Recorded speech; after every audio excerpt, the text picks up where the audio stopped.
Boa tarde a todos e a todas.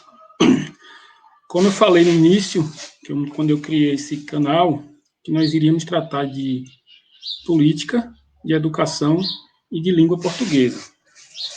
Nós estamos tratando de língua portuguesa e de política, até pelo momento político que estamos vivendo, as eleições municipais, e estamos falando também de educação junto com a política. Mas eu também falei que iríamos tratar de língua portuguesa. E hoje nós estamos iniciando nosso curso básico de língua portuguesa. Não é apenas uma aula, é a aula inaugural, onde nós vamos dar início a um curso. Curso básico não é porque ele é menor ou menos do que os outros.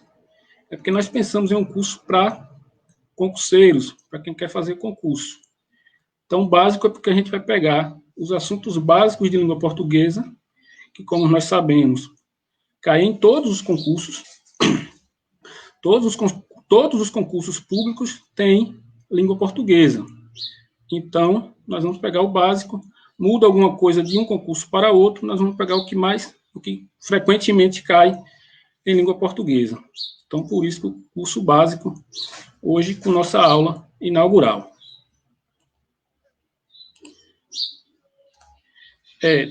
Nós vamos trazer primeiro as grandes áreas da língua portuguesa, que caem nos concursos públicos, que é a fonética e fonologia, a morfologia, a sintaxe, a semântica, compreensão e interpretação de texto.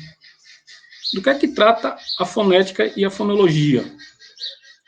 Fonética e fonologia trata a produção dos sons e o valor dos sons. O que é a produção do som? É o que eu estou fazendo agora.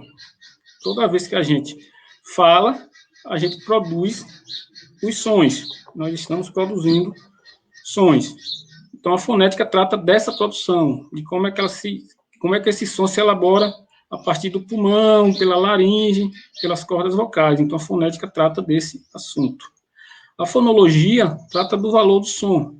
Como é que esse som distingue as palavras? Como é que esses sons eles conseguem dar valor a um determinado valor a uma palavra e determinado valor a outro.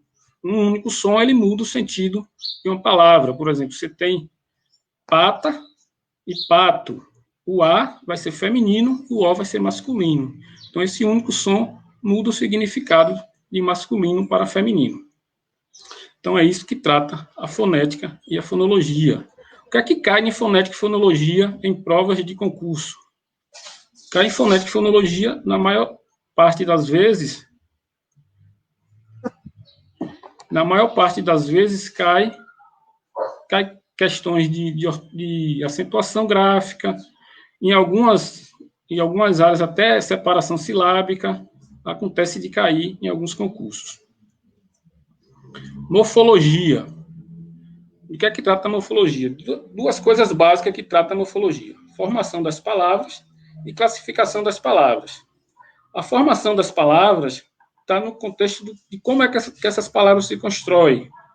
A exemplo de cafeteira. Como é que cafeteira foi construída? A partir de café e do afixo eira. Então, formou a palavra cafeteira. Então, isso é de que trata essa parte da morfologia, que é a formação das palavras. Trata também da questão das desinências verbais, desinências nominais. Então, tudo isso é tratado dentro da morfologia, da parte que dá a formação das palavras. Classificação das palavras é aquela classificação tradicional das 10 classes gramaticais que nós temos, né? Substantivo, verbo, adjetivo e por aí vai. Então, são 10 classes gramaticais, essa é a classificação das palavras. Cada dessas palavras tem suas funções, onde é que elas podem ser colocadas, tudo isso. E aí já faz uma relação com o próximo ponto, que é a sintaxe, que são as relações entre essas palavras. Por exemplo, como é que a sintaxe se trata disso? Como é que se relacionam os substantivos e os verbos, os adjetivos, os pronomes? Então, a sintaxe é que trata disso. A sintaxe trata da oração, da frase. Como é que essas palavras formam as orações? Então, esse é o estudo da sintaxe. A sintaxe também trabalha com a questão dos conectivos, né? as preposições e as conjunções. Então, está dentro da sintaxe também, porque elas é que fazem essas relações também entre as palavras. As conjunções e as preposições estão dentro dessas relações entre as palavras. Então, trata disso também a sintaxe. A semântica trata basicamente do significado das palavras. Então, vai ter várias questões que não estão dentro da semântica, como homônimos, parônimos, tudo isso vai estar dentro da semântica, porque trata aí da questão do significado das palavras.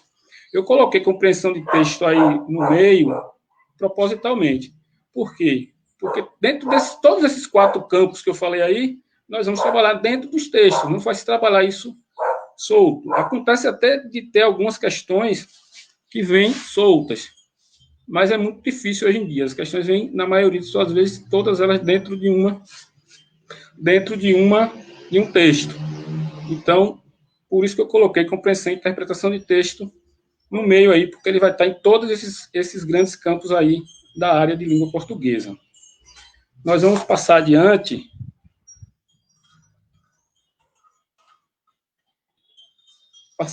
Porque, assim, a proposta do curso é a gente trabalhar, no primeiro momento, as questões teóricas, no segundo momento, trabalhar com a prática, trazer questões de concurso, questões do Enem, para a gente resolver e discutir aqui. Então, cada área daquela, eu vou voltar um pouco, porque, assim, cada grande área dessa, fonética e fonologia, morfologia, sintaxe e semântica, nós vamos trabalhar dentro de um módulo. A minha proposta é que sejam, por exemplo, 10 aulas de fonética e fonologia, 10 de morfologia, 10 de sintaxe e 10 de semântica. E depois, para fechar, 10 questões de compreensão e interpretação de texto, que vai trazer também as outras questões. Então, seriam 50 aulas com esses 5 temáticas, aí, com essas 5 grandes áreas. E seriam dessa forma. Primeiro momento, a gente apresenta, teoricamente, um determinado assunto, por exemplo, vamos trabalhar acentuação gráfica. Eu vou trazer algumas questões teóricas de acentuação gráfica e depois a gente vai trazer questões de concurso de Enem para tratar desse assunto, para trabalhar esse assunto melhor. Então, aqui eu fiz uma pequena explanação do que vai ser o curso, de que mais ou menos trata cada área dessa. Agora a gente vai tratar de algumas questões na prática.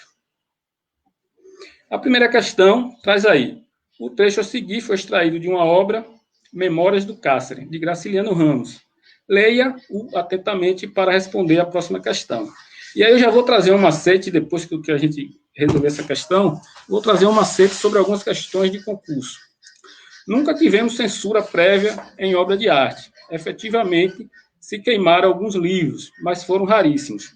Esses autos de fé, em geral, a reação se limitou a suprimir ataques diretos. Palavras de ordens, tiradas demagógicas, e disto escasso prejuízo veio a produção literária.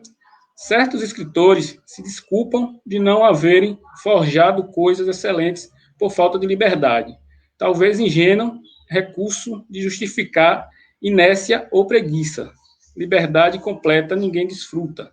Começamos oprimidos pela sintaxe e acabamos às voltas com a delegacia de ordem política e social, mas nos estreitos limites a que nos coagem a gramática e a lei. Ainda nos podemos mexer. Aí vem a verdadeira proposição da questão. Analise as alternativas a seguir e assinale a que não contém uma palavra que pode ser classificada foneticamente como proparoxítono.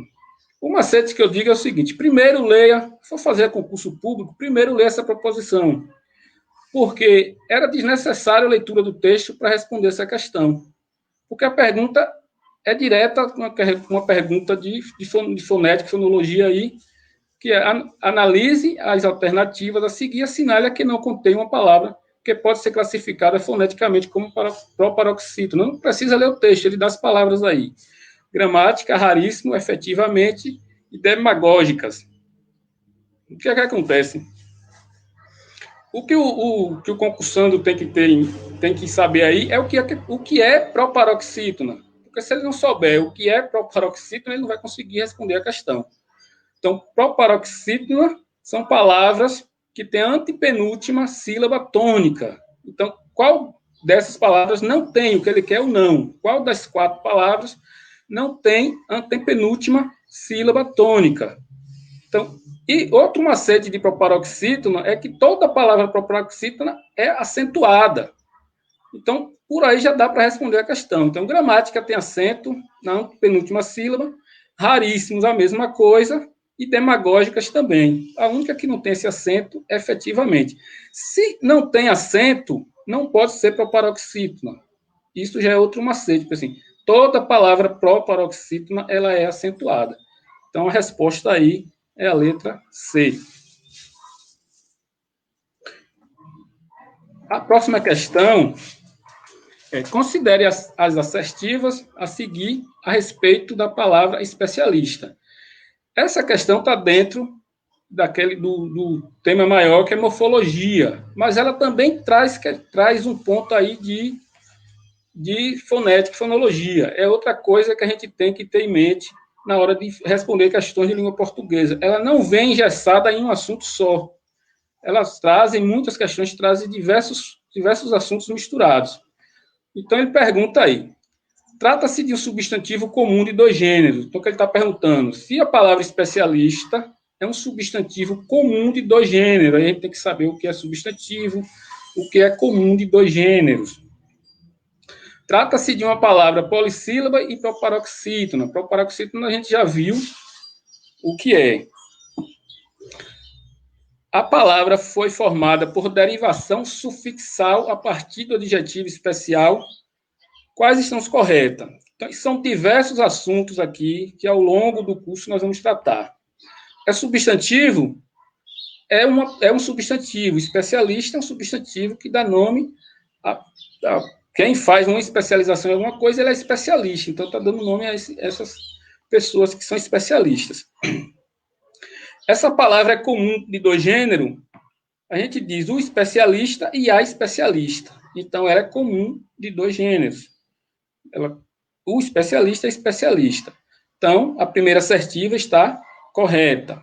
A segunda, trata-se de uma palavra polissílaba. Polissílabas são palavras que têm 4 ou mais sílabas.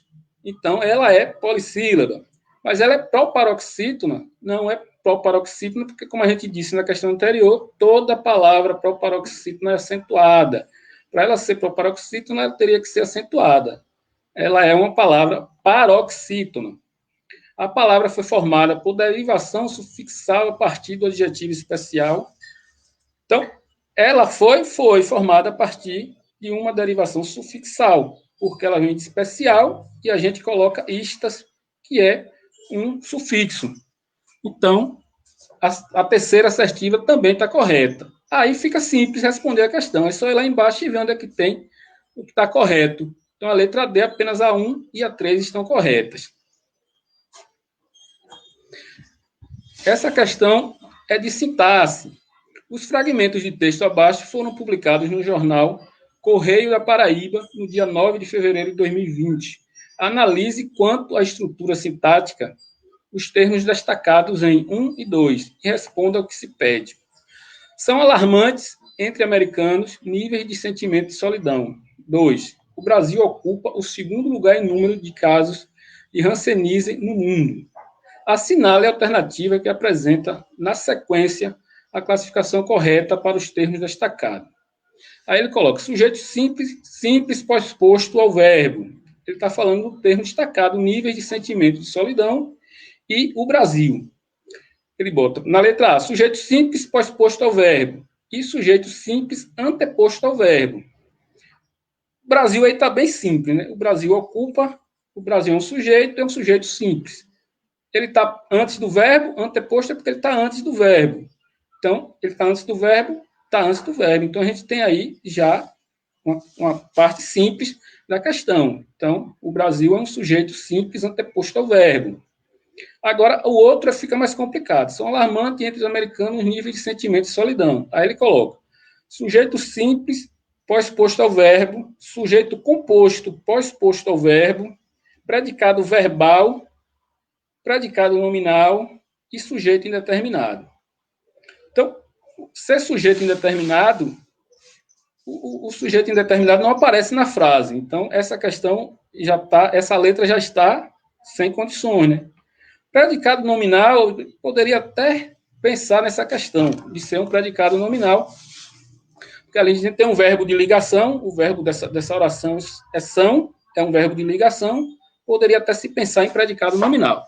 Predicado verbal também jamais, porque níveis de sentimento de solidão não tem verbo. Se não tem verbo, não pode ser predicado verbal. Então, nos resta sujeito pós-posto e predicado nominal. Então, predicado nominal poderia, como eu disse, poderia, mas a gente tem que analisar o verbo e com quem esse verbo concorda, tudo isso. Então, quando a gente diz são alarmantes entre americanos níveis de sentimento de solidão. O que é que são alarmantes entre os americanos? Níveis de sentimento de solidão. Então, se a gente inverter a frase e colocar ela na ordem direta, porque ela está na ordem direta aí. Primeiro vem o verbo, depois vem o sujeito. Se a gente colocasse na ordem direta, ficaria tranquilo. Níveis de sentimento de solidão são alarmantes entre americanos. Então, fica bem claro que é um sujeito pós-posto ao verbo. Agora, é sujeito simples ou sujeito composto? Ele tem 5 palavras. 5 palavras. Níveis de sentimento de solidão. Então, é um sujeito simples ou sujeito composto? Essa parte complica um pouco, porque tem várias palavras. Agora, quem é o substantivo que tem aí? Então, níveis de quê? De sentimento de solidão. O núcleo, na verdade, aí, vai ser níveis. Aí vai ter níveis de sentimento, de solidão, que são complementos a esse sujeito. Mas é um sujeito de um núcleo só. Se é um sujeito de um núcleo só, é um sujeito simples. Então, a resposta certa é a letra A. Sujeito simples pós-posto ao verbo e sujeito simples anteposto ao verbo. Essa questão é uma questão muito complicada de responder em prova. Aí você tem 2 horas e meia, pega uma questão dessa e vai ficar ali embaralhando a vista de tanto S e de tanto C. Então, isso complica muito. Mas aí a gente tem. São três seções, e cada uma tem um significado. Seção com C e 2 S significa ato de ceder. É alguém que está cedendo algo, cedendo algum direito, cedendo alguma coisa. Seção com S e um C é uma divisão, uma repartição, é parte de alguma coisa. É uma parte de alguma coisa. E seção com S e depois 2S é tempo de reunião. Então, a partir daí, a gente pode ver se a gente consegue identificar a resposta certa. Então, vi na primeira sessão do relatório, ou seja, na primeira parte do relatório, que durante a sessão solene, ou seja, tempo, aí a sessão solene foi um tempo que passou, o artista declarou a cessão dos direitos autorais, ou seja, ele cedeu esses direitos autorais. Então, qual é a resposta correta? A primeira é o quê? Parte. Parte e a sessão com C. Então, a gente só fica aí agora com sessão com S e com C. Então, a gente fica com a letra C e D para responder. A segunda é sessão solene. É parte do tempo, é um tempo decorrido aí. Então, tempo decorrido é um S. Começa com S, tem 2 S.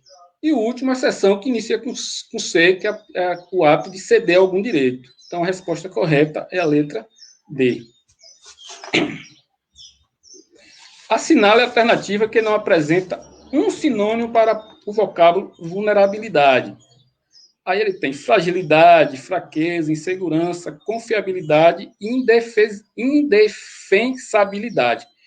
A pegadinha que ele coloca aí nessa questão é o último. Indefensabilidade, porque as outras fica bem claro que são sinônimos de vulnerabilidade, fragilidade, fraqueza, insegurança, e outro, nessa última, como ele coloca uma palavra que não é do costume, que não faz parte, não é comum no nosso vocabulário, poderia pegar o candidato concursado. mas aí fica claro que a resposta é a letra D. Eu vou retornar, vou começar por essa aqui. Essas questões foram tiradas, essa questão especificamente foi tirada da Fundatec 2020, Prefeitura de Santiago do Sul, para professor de artes. Eu vou destacar porque, assim, foi uma questão para nível superior. Então, professor de artes é um professor que tem nível superior. Essa foi para assistente social, também tem nível superior. Então, são questões de nível superior, parecem questões simples, mas que na hora do concurso, em 2 horas e meia, 3 horas para responder, se a gente não tiver atenção, a gente se atrapalha. Essa foi tirada para auxiliar legislativo da Câmara de Cabedelo, na Paraíba, 2020 também. Então, auxiliar legislativo, no mínimo, vai ser ensino médio. Essa também foi para professor de artes. Essa questão do especialista aí, que é de morfologia, foi para professor de artes, da mesma empresa da outra. E essa aqui, que foi uma questão de acentuação gráfica, que as pessoas podem dizer, essa questão é para lá, para o fundamental, para provas do fundamental. Não foi para uma prova de advogado da Prefeitura de Assis Chateaubriand, no Paraná. Então, foi uma questão de concurso para advogado. Então, prestem atenção que, às vezes, a questão parece tão simples, e a gente se perde às vezes, por não lembrar do conceito, por exemplo, de proparoxítona, e se perde todo na questão. Até porque são conceitos que são tratados no ensino fundamental, lá no 6º, 7º ano, então você já está lá no ensino superior, às vezes não lembra mais desses conceitos e acaba se passando. Então, é isso para essa aula inaugural. Eu peço que quem gostou compartilhe. Essa aula também vai ficar gravada no YouTube com o mesmo nome de canal, falando em português. E muito obrigado e até a próxima aula.